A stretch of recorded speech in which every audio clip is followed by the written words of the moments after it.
He's not the kind of man who holds grudges, but he remembers. And he remembers for a very long time. Mel Brooks, the mad genius behind Blazing Saddles and Young Frankenstein, is the man who turned chaos into art. For more than 6 decades, he's made audiences laugh until they cried. But behind every laugh was a quiet force of control, a man who ruled comedy with precision and discipline. Throughout his filmmaking career, Brooks encountered every type of actor, the brilliant, the eccentric, and the impossible. Some forgot their lines, some ignored his direction, and others stepped onto his set believing they were bigger than the movie itself. For Mel, that was enough. Once your name went on his mental blacklist, it stayed there forever. He never shouted, he never slammed a door. He simply went silent and erased you from his story. From the producers to Spaceballs, every film served as a reminder. Brooks could rewrite history or remove you from it without a single warning. Now, after a lifetime of silence, Mel Brooks is finally ready to tell the truth. He's opening up about the betrayals, the tense moments on set, and the names that nearly brought his productions to the edge of collapse. 5 actors, each gifted, each unforgettable, but remembered by Mel for all the wrong reasons, and for the first time, he's naming them.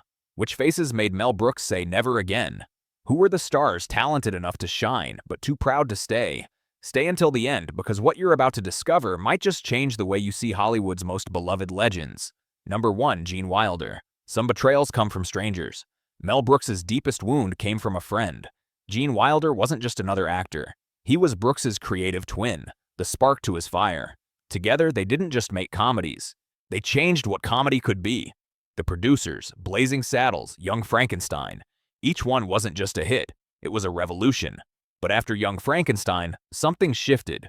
Wilder had written most of that film's script. Brooks had shaped it, directed it, and fought tooth and nail to keep it in black and white. The result was lightning in a bottle. Instant classic. But behind the curtain, a fracture had already formed. Wilder had another story burning inside him. The adventure of Sherlock Holmes's smarter brother. He wrote it, he wanted to direct it, and he wanted Mel to produce. Brooks said no. Not because it lacked humor, not because it wasn't good, but because, as he later put it, Gene thought he was ready. I knew he wasn't. Wilder saw that as betrayal. He had expected support. Brooks gave him distance. That distance turned into silence. Wilder went on to make the film without him. The cast looked familiar. Marty Feldman, Malin Khan, but the rhythm was gone. The spark between them had dimmed. 4 years, Brooks and Wilder didn't speak. No fight, no headlines, just a quiet separation. 2 men who once finished each other's jokes now walked different paths. Brooks reportedly told a friend, "It was like watching your brother pack up and leave home, except he took your best joke with him." They would meet again years later by accident at an event neither had planned to attend. No speeches, no apologies, just 2 old friends sharing the same room and maybe for a moment remembering how good the laughter used to sound. There was no grand apology, no tearful reunion, just a handshake, a few exchanged jokes, and something that looked almost like friendship again, but a crack remained. They never worked together after that. Not out of anger, but out of quiet disappointment. Brooks once said Gene Wilder was the only actor he ever trusted with his unfinished thoughts. He could hand Gene a scene half-formed, a character without a punchline, and Wilder would complete it as if he already knew where it was meant to go. After Smarter Brother, that trust never returned. Wilder had stepped outside the circle, and Mel Brooks, for all his laughter, never let anyone step out twice. Publicly, they were warm, kind, respectful. But in Brooks's private universe, the one held together by rhythm, instinct, and loyalty, Gene Wilder was the one who broke the thread. Not out of cruelty, but enough to leave a mark. Because sometimes the person who knows you best knows exactly where to pull. Number 2, Frank Langella. Some actors lose a role, but Langella lost the director himself. On paper, he was perfect. Brooks was developing Dracula, dead and loving it. And Langella had already played Dracula on Broadway to great acclaim. Tall, magnetic, deeply theatrical. Everything seemed right until it wasn't. He was Dracula, at least the serious version of him, and that was the problem. Mel Brooks wasn't making serious. He wasn't after gothic tragedy or candlelit stares soaked in drama. He wanted chaos, pratfalls, gags that landed like lightning, a vampire who could deliver a monologue 1 minute and trip over a candle labor the next. But Frank Langella walked into pre-production as if he were about to repraise Hamlet. From the very first day, the tone was wrong. Rehearsals dragged. Brooks, who usually ran his sets like a finely tuned circus, found himself slowing down. Langella didn't react to jokes. He didn't improvise. He spoke his lines like sacred scripture, heavy, measured, immune to spontaneity. He wasn't playing Dracula, Brooks later told a friend. He was playing a saint. Brooks tried to steer him back. Notes, nudges, gentle pushes. Nothing worked. Langella would nod politely, then return to the exact same marble statue performance. Tension began to build behind the scenes. Brooks needed momentum, but Langella brought only gravity. Scenes meant to soar collapsed under the weight of every serious pause. The rest of the cast, veteran comics and character actors, started hesitating. Crew members whispered, "Is this a comedy or an opera?" Then came the breaking point. During a test read, Brooks handed Langella a new line. A classic Brooks twist. Dramatic on setup, ridiculous on punchline. Langella blinked, paused, then asked flatly, "Do you want me to mock the text?" Brooks stared at him for a beat and replied, "No, I want you to survive it." That was the last straw. By the end of the week, Langella was gone. No shouting, no statement, no scandal, just a quiet replacement. Leslie Nielsen, a different kind of Dracula, one who could play it straight while the world around him fell apart in perfect chaos. That was what Brooks wanted. Not gravitas, but control. Nielsen delivered it. Langella didn't. Officially, the change was called creative differences, but anyone close to the production knew the truth. Mel Brooks wasn't going to wrestle a Shakespearean statue into doing slapstick. He wanted someone who understood the joke before the punchline hit. Langella never did. He left the film quietly and never spoke of it again. Brooks, to his credit, never said a harsh word about him in public. But whenever Dracula, dead and loving it, came up in interviews, Brooks spoke of Leslie Nielsen with a single word: perfect. Langella's name never entered the conversation. In Brooks's world, there were only two kinds of actors: those who elevated the madness and those who were consumed by it. Langella came in wearing a crown, but Mel wasn't building royalty. He was building chaos, and in his world, you had to love the fall. Number 3. Chevy Chase. Mel Brooks had a sixth sense for energy. He could feel before a line was spoken or a scene rehearsed whether someone belonged in his world. With Chevy Chase, every instinct in him said no. They never collaborated, not once. And that was no coincidence. It was deliberate. Throughout the 1980s and early 90s, Chase's name came up again and again. Studio executives pushed hard. He was a star, a proven name, the face of American comedy with a sharp wit and a signature deadpan delivery. But every time, Brooks shut it down. No hesitation, no meetings, just a quiet, decisive no. Because Mel Brooks didn't cast fame. He cast rhythm, trust, and chaos that could be controlled.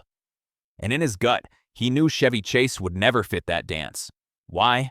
Because Chevy Chase broke the first rule of Mel Brooks's world. He didn't play well with others. Brooks had seen it long before the idea of collaboration ever came up on talk shows, in quiet industry stories, in warnings from mutual friends. Chevy was sharp, fast, and dangerously funny. He could light up a room, then drain it just as quickly. Brooks reportedly told a casting director, "He's not acting, he's just waiting for everyone else to stop talking so he can prove he's the smartest in the room." But Brooks didn't want the smartest man in the room. He wanted the most generous, someone who could land the punchline and still leave space for another to get the last laugh. That wasn't Chevy. The closest they ever came to working together was during casting for Spaceballs. Chase's name came up for Dark Helmet. He had the dry tone, the deadpan face, the right rhythm. But Brooks barely entertained the thought. He wanted Rick Moranis. Rick knows when to step back. Brooks later said Chevy only knows how to interrupt. For Brooks, chemistry mattered more than credit. Timing was sacred. Ego was not. Privately, he described Chase as someone who crashed comedy instead of dancing with it. He admired the man's talent, the instinct, the wit, but hated the way it came wrapped in distance. Always smirking, always detached. Comedy to Brooks wasn't about irony, it was about belief. No matter how absurd the joke, you had to commit to it, live in it, mean it. Chevy didn't.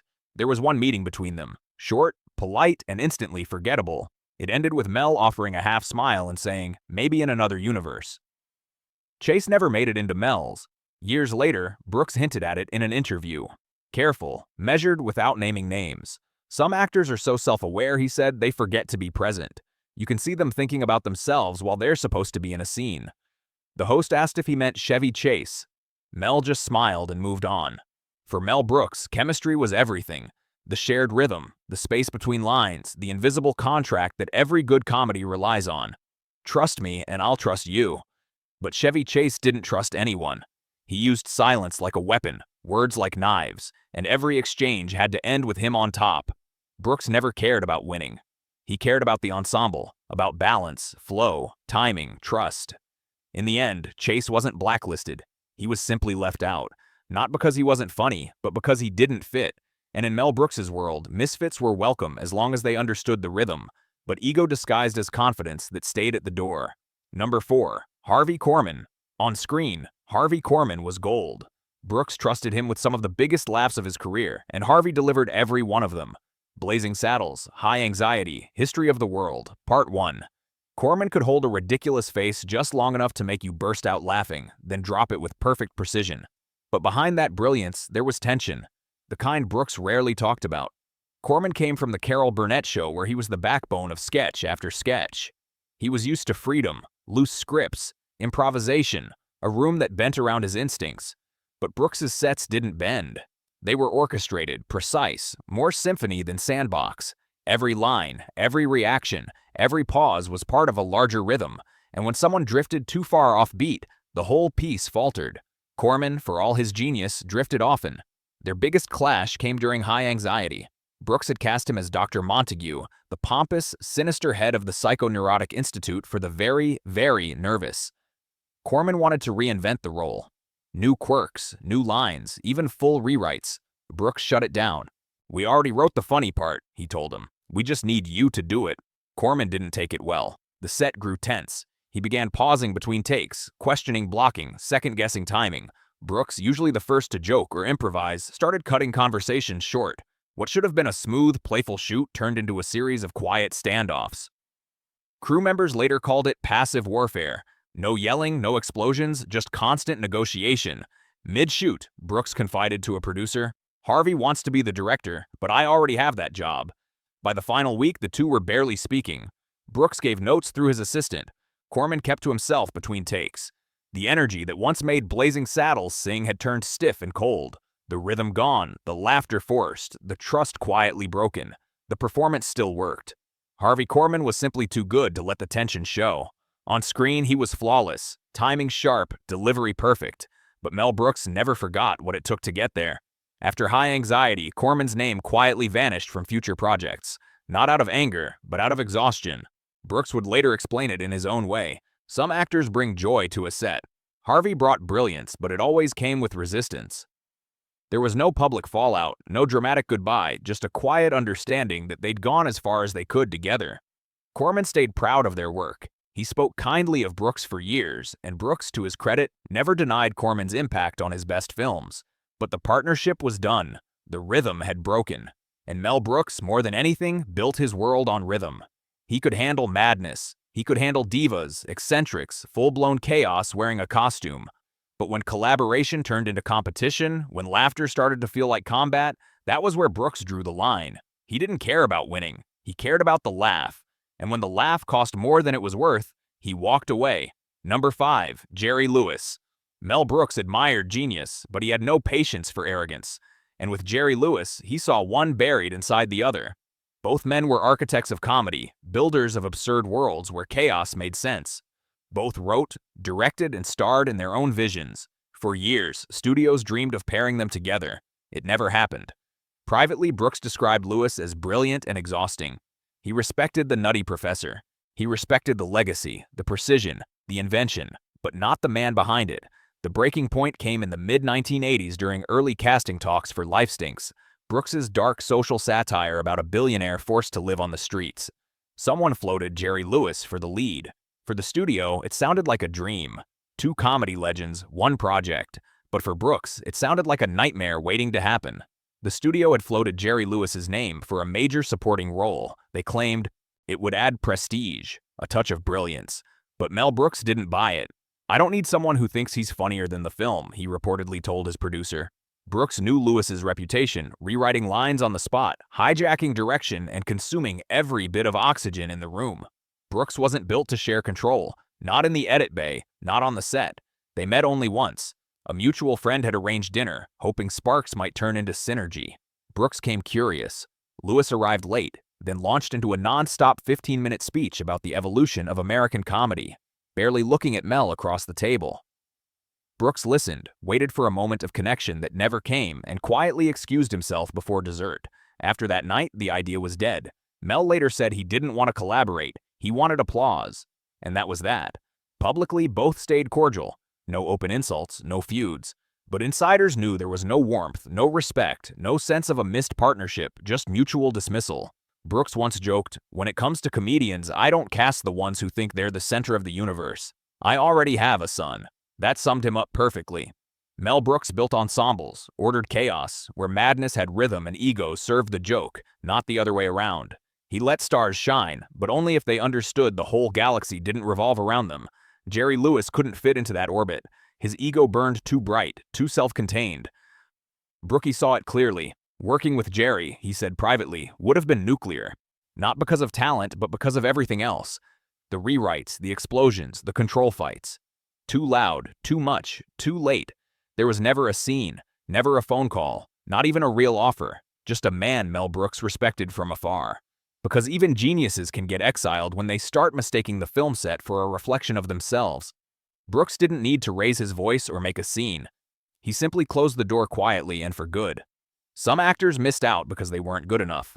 But these five, they had the skill. What they lacked was trust, timing, humility, or just an understanding of the room they were in. And with Mel, once that trust was gone, there was no coming back. You weren't just cut from the project, you were erased from the dialogue altogether.